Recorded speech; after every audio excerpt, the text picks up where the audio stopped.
Le cours de logique de l'option informatique introduit des notions très nouvelles qu'il faut prendre le temps de bien saisir. C'est ce que nous allons faire dans ce premier cours d'introduction. Les mathématiques utilisent la logique, souvent pour démontrer un résultat étape par étape. On donne ici un exemple simple dans lequel on va utiliser la notion de division euclidienne. Donc voilà une formule qui nous raconte que si A divise B et que B divise A, alors A est égal à B ou A est égal à moins B. Ce que l'on cherche à faire en mathématiques, c'est de démontrer cette formule. L'idée, c'est que une formule logique en mathématiques va servir à étayer un raisonnement. Ce qu'il faut retenir, c'est qu'en mathématiques, la logique, les formules logiques sont des outils de démonstration. On va voir qu'en informatique, les choses sont un petit peu différentes. On reprend ici une formule qui a un peu la même structure que la précédente.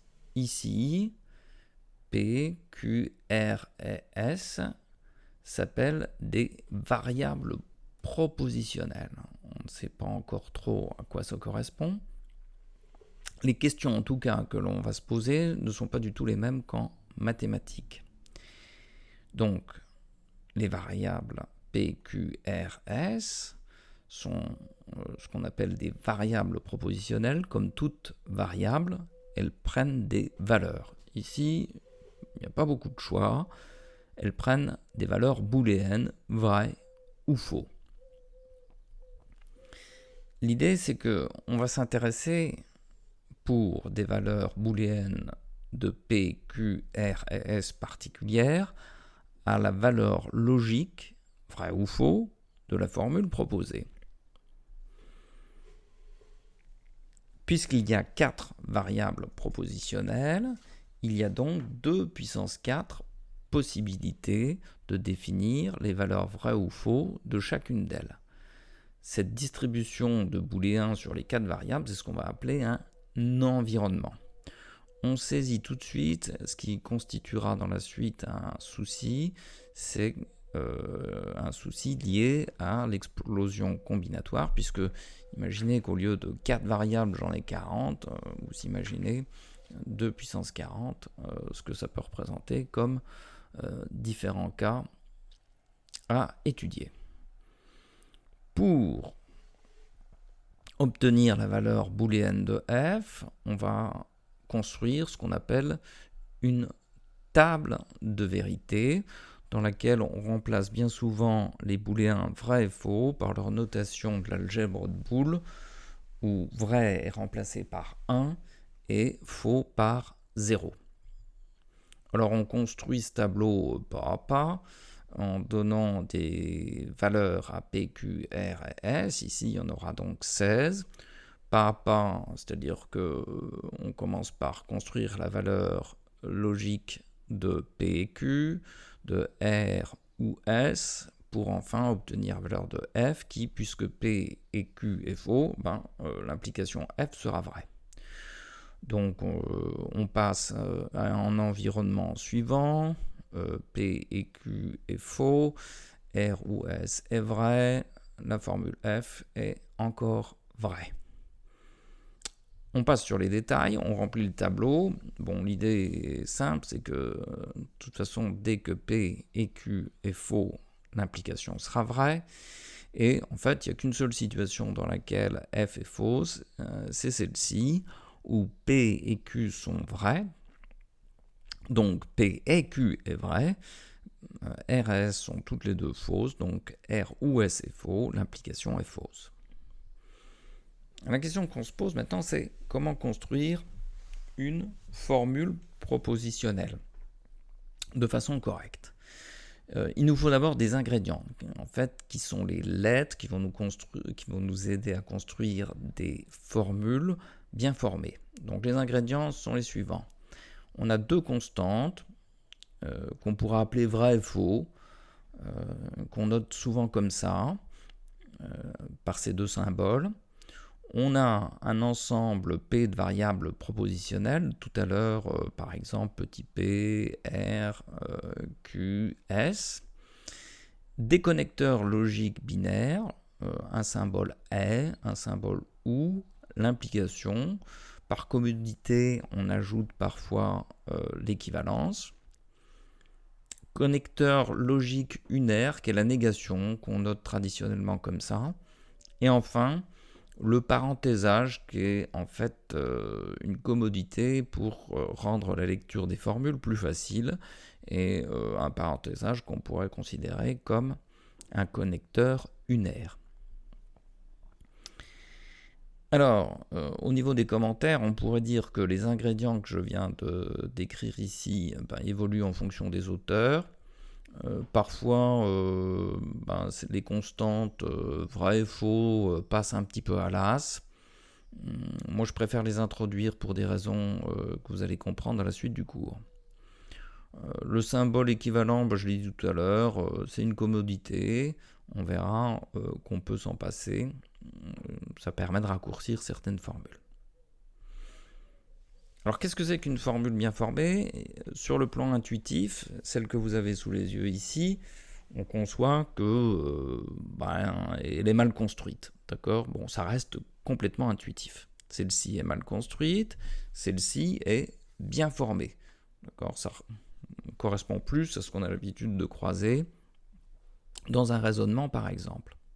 Alors, ce sont des idées intuitives qu'il faut formaliser. Comment formaliser la construction des formules propositionnelles ? Pour ça, on va avoir besoin d'une grammaire. Et le problème de la construction des formules propositionnelles bien formées, c'est ce qu'on va appeler un problème de syntaxe. Une deuxième question, qui est différente de la question de la syntaxe, c'est la question qui consiste, comme on l'a vu tout à l'heure, à savoir quelle est la valeur logique d'une formule propositionnelle quand on a donné des valeurs booléennes aux variables propositionnelles qui sont mises en jeu dans la formule. Cette question, c'est ce qu'on appelle la question de la sémantique. Ce vocabulaire, en fait, c'est du vocabulaire qu'a importé de la linguistique, avec un sens bien formel en informatique. Ici, je vous donne des exemples un peu bébêtes. Donc, Tarzan grimpe, toi, point d'interrogation, bonjour. Chacun des termes que j'utilise dans cette phrase a un sens, ça fait partie du lexique. En revanche, la phrase est mal construite. Il y a une erreur syntaxique. Un autre exemple, la saucisse a mangé le chien. Grammaticalement, c'est correct. Au niveau du sens, c'est un petit peu plus difficile. C'est ce qu'on appellera une erreur sémantique. Dans le cadre de la linguistique, on peut ajouter un autre type d'erreur, c'est l'erreur lexicale, dont j'ai donné un exemple ici. Donc on voit qu'il y a un lien de sens entre le vocabulaire de l'informatique et le vocabulaire de la linguistique qu'on peut garder en tête, ça peut aider à comprendre les choses. Une question fondamentale qu'on se posera au sujet de la sémantique consistera à savoir si, pour une formule logique f, il existe une assignation des variables qui rendent f vrai. On a vu dans notre exemple que sur les 16 environnements possibles, il n'y en avait qu'un pour lequel f était fausse. Donc en fait, on va pouvoir dire que notre formule exemple est satisfiable. Alors ce problème, on peut imaginer que c'est une lubie d'informaticien théorique. Alors pas du tout. Alors, je vous invite à faire un tour sur la page Wikipédia qui est consacrée au problème SAT, où on donne quelques exemples que j'ai regroupés ici. Alors par exemple, la satisfaction des contraintes, je l'ai illustré par l'image de Wikipédia là, sur le Sudoku, où on a ici un symbole particulier, un exemple particulier de problème à contrainte. La planification classique, c'est une autre forme de contrainte dans laquelle il s'agit de planifier des tâches. Toutes les recherches sur le problème SAT ont des applications dans ces problèmes de planification. Le modèle checking, là aussi, il s'agit de tester des choses. Par exemple, pour des systèmes embarqués informatiques, dans un avion, on souhaiterait que tout ait été vérifié et qu'on n'ait pas d'ennui en vol. C'est ce qu'on appelle le model checking, qui est théorique mais avec des applications très pratiques. Le diagnostic consiste en fait à tester, là encore, des systèmes. Voilà, et toujours dans le test, on pourrait imaginer qu'un système d'exploitation qui tienne la route et bien construit ait pu être testé. Là encore, ce sont des questions qui sont liées au problème SAT. Ce qu'il faut retenir de cette petite introduction, c'est que la logique pour les mathématiques, c'est un outil de démonstration, alors qu'en informatique, la logique est un vrai sujet d'étude, très transversal, on le retrouvera d'ailleurs dans les chapitres suivants. Pour la suite, on va s'intéresser plus particulièrement à la syntaxe et on enchaînera avec les chapitres suivants.